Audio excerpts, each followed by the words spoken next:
মা মানে নিঃস্বার্থ ভালোবাসা, মা মানে ত্যাগ ও আত্মদান, মা মানে নিরাপত্তা এবং মা মানে এক অদৃশ্য শক্তি। পৃথিবীতে সব সম্পর্কই একদিন শেষ হয়ে যায়, কিন্তু মায়ের ভালোবাসা কখনোই শেষ হয় না। কিন্তু আজ আমরা যে গল্প শুনবো সেটা কোনো সিনেমার কাহিনী নয়, বরং আমাদের চারপাশের সমাজের এক ভয়াবহ বাস্তবতা। নিজের কোলের সদ্যজাত সন্তানকে বিক্রি করে দিলেন তার বাবা ও মা। কারণটা হলো আইফোন। শুনতে অবিশ্বাস্য লাগলেও এটাই ঘটেছিল বাস্তবে। আর এই অমানবিক ঘটনাটি ঘটেছিল আমাদের পশ্চিমবঙ্গেই, যা গোটা দেশকে নাড়িয়ে দিয়েছিল। আজকের এই ডকুমেন্টারি ভিডিওতে আমরা জানবো সেই চাঞ্চল্যকর ঘটনা, যা আমাদের সমাজ, বিবেক আর মানবিকতাকে এক বড় প্রশ্নের মুখে দাঁড় করিয়ে দিয়েছে। নমস্কার, আমি অঙ্কিত আর আপনারা দেখছেন ঠিক বেঠিকের আরও একটি নতুন পর্ব। ঘটনাটি উত্তর 24 পরগনা জেলার পানিহাটির গঙ্গানগর এলাকার। দম্পতি জয়দেব ঘোষ ও তার স্ত্রী সাথী। তাদের সংসার তেমন সচ্ছল ছিল না। দারিদ্রতার চাপ, অনিশ্চিত ভবিষ্যৎ তাদের জীবনের এক স্থায়ী অতিথি হয়ে উঠেছিল। হাতে টাকা পয়সা কম, কিন্তু তাদের ইচ্ছা এবং লোভ ছিল অনেক। দারিদ্রতাকে মেনে নেওয়ার বদলে তারা স্বপ্ন দেখেছিল দামি স্মার্টফোন এবং ফ্যাশনেবল জীবনের। আশেপাশে যখন সবাই স্মার্টফোন হাতে ফেসবুক এবং ইনস্টাগ্রাম চালাচ্ছে, রিলস বানাচ্ছে এবং ভাইরাল হচ্ছে, ঘুরতে যাচ্ছে, তখন তাদেরও মনে হয়েছিল আমাদেরও এইরকম একটা জীবন চাই। আর এই চাহিদাই তাদেরকে ধীরে ধীরে অনেক অন্ধকারের পথে নিয়ে যেতে শুরু করে। আর একদিন তারা এমন এক সিদ্ধান্ত নিলেন যা কোনো বাবা মা কখনো কল্পনাও করতে পারে না। হ্যাঁ, তারা ঠিক করলেন নিজেদের সন্তানকে বিক্রি করে দেবেন। যেই শিশুর হয়তো তখনও মায়ের কোলে খেলার বয়স, যেই শিশুটি তখনও ঠিকভাবে হাঁটতেই শেখেনি, অথচ তার ভবিষ্যৎ মুছে ফেলার পরিকল্পনা স্থির হয়ে গেল সামান্য কিছু টাকার বিনিময়ে। মায়ের কোলের মমতা এবং বাবার কাছের ছায়া সবকিছুই হেরে গেল টাকা আর লোভের কাছে। দম্পতির একটি মাত্র সন্তান ছিল, তাও মাত্র 8 মাসের পুত্র সন্তান।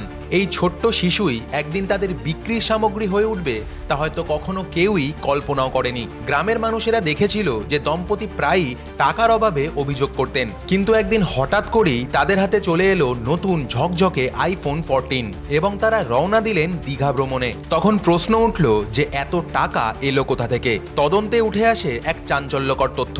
দম্পতি ঠিক করেছিল তারা তাদের শিশুকে বিক্রি করবে, যার মূল্য নির্ধারণ হলো 2 লক্ষ টাকা। এই টাকায় তারা কিনলো আইফোন 14, কারণ তারা চেয়েছিল সোশ্যাল মিডিয়াতে নাম কামাতে, ইনস্টাগ্রাম ও ফেসবুকে রিলস বানাতে এবং ঘুরে বেড়ানোর ছবি পোস্ট করতে। তারপর সেই টাকাতেই তারা বুক করলো ট্রেনের টিকিট, গেল দীঘা এবং মন্দারমণি ভ্রমণে। সাধারণভাবে যেই আনন্দ অন্যরা নিজের পরিবারের সঙ্গে ভাগ করে নেয়, সেই আনন্দের জন্যই তারা ছিনিয়ে নিল নিজের শিশুর ভবিষ্যৎ। কল্পনা করুন তো, একদিকে বাবা মা সমুদ্র সৈকতে নতুন আইফোনে সেলফি তুলছে, রিলস বানাচ্ছে, আর অন্যদিকে তাদের শিশু অচেনা মানুষের কোলে হাউমাউ করে কাঁদছে। তখন তারা হয়তো ভুলেই গিয়েছিল যে সাময়িক ভোগবিলাসিতার জন্য শিশুটিকে এক অজানা ভবিষ্যতের দিকে ঠেলে দেওয়া হয়েছে। কিন্তু সমাজ আর আইনের চোখ ফাঁকি দেওয়া এতটাও সহজ নয়। এরপর শিশুটির দীর্ঘদিন ধরে দেখা না মেলায় সন্দেহ জাগলো প্রতিবেশীদের মনে। তারা লক্ষ্য করলেন বাবা মা দীঘা থেকে ফিরে এসে আনন্দে গল্প করছে, অথচ শিশুটিকে কেউই দেখতে পাচ্ছে না। গ্রামবাসীর সন্দেহ এবং প্রতিবেশীর ফিসফিসানি, সবশেষে খবর পৌঁছায় পুলিশের কাছে। পুলিশ তখন তদন্ত শুরু করে। প্রথমে দম্পতি বিষয়টিকে এড়িয়ে যেতে চেয়েছিল। তারা বলেছিল যে তাদের শিশু নাকি মায়ের আত্মীয়র কাছে আছে, কিন্তু ধাপে ধাপে তদন্তে বেরিয়ে আসে আসল সত্য। এরপর যখন মা সাথী এবং বাবা জয়দেবকে গ্রেপ্তার করা হলো, তখন তাদের মুখে কোনো রকম অনুশোচনাই ছিল না, বরং তারা যেন ভেবেছিল এটাই স্বাভাবিক কাজ।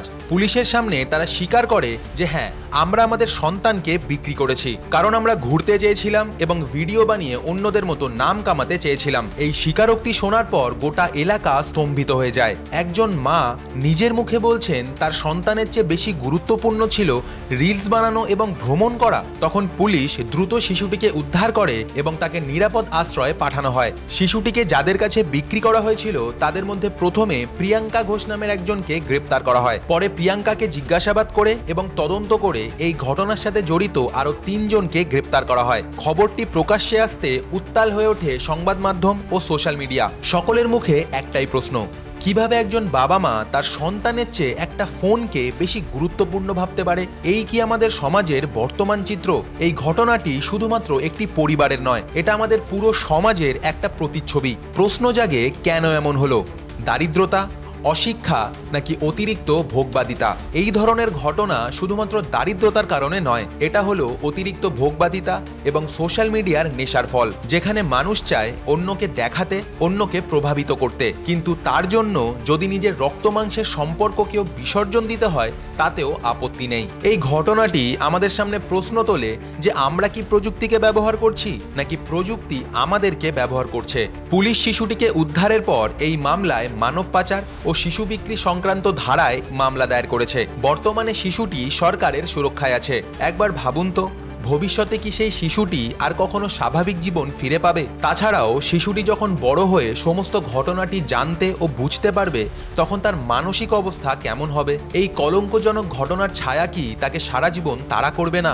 আজকের দিনে যেখানে স্মার্টফোন না থাকলে মানুষ নিজেকে অসম্পূর্ণ মনে করে, সেখানে কি মানবিক মূল্যবোধ ধীরে ধীরে হারিয়ে যাচ্ছে না? একজন বাবা মা যদি তার সন্তানের হাসি, তার ভবিষ্যৎ, তার জীবনকে ভুলে গিয়ে সামান্য একটা ফোনের জন্য তাকে বিক্রি করে দিতে পারে, তবে এটা শুধু তাদের দোষ নয়, পুরো সমাজের ব্যর্থতা। বন্ধুরা, এই ঘটনাটি আমাদের চোখে আঙুল দিয়ে দেখিয়ে দিল, প্রযুক্তি যতই উন্নত হোক না কেন, মানবিকতার জায়গা যদি খালি হয়ে যায় তাহলে সমাজ অন্ধকারে ডুবে যাবে।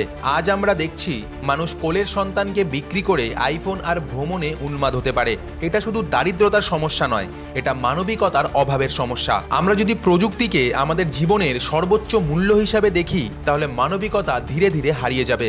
একটা স্মার্টফোন বা একটা ভ্রমণ এগুলো সাময়িক আনন্দ দেয়, কিন্তু একটা শিশুর হাসি, তার ভবিষ্যৎ, তার জীবন, এগুলোর কোনো দাম হয় না, কারণ এগুলো টাকা দিয়েও কেনা যায় না। তাই আসুন আমরা শপথ নিই, আমরা মানবিকতাকে কখনোই হারতে দেব না। লোভের কাছে কখনো আমাদের বিবেককে বিক্রি করব না। কোনো শিশুকেই যেন আর কখনোই পণ্যের মতো বিক্রি হতে না হয়, এবং যেন কোনো বাবা মা তার সন্তানের বিনিময়ে স্মার্টফোন কেনার কথা ভাবতেও না পারে।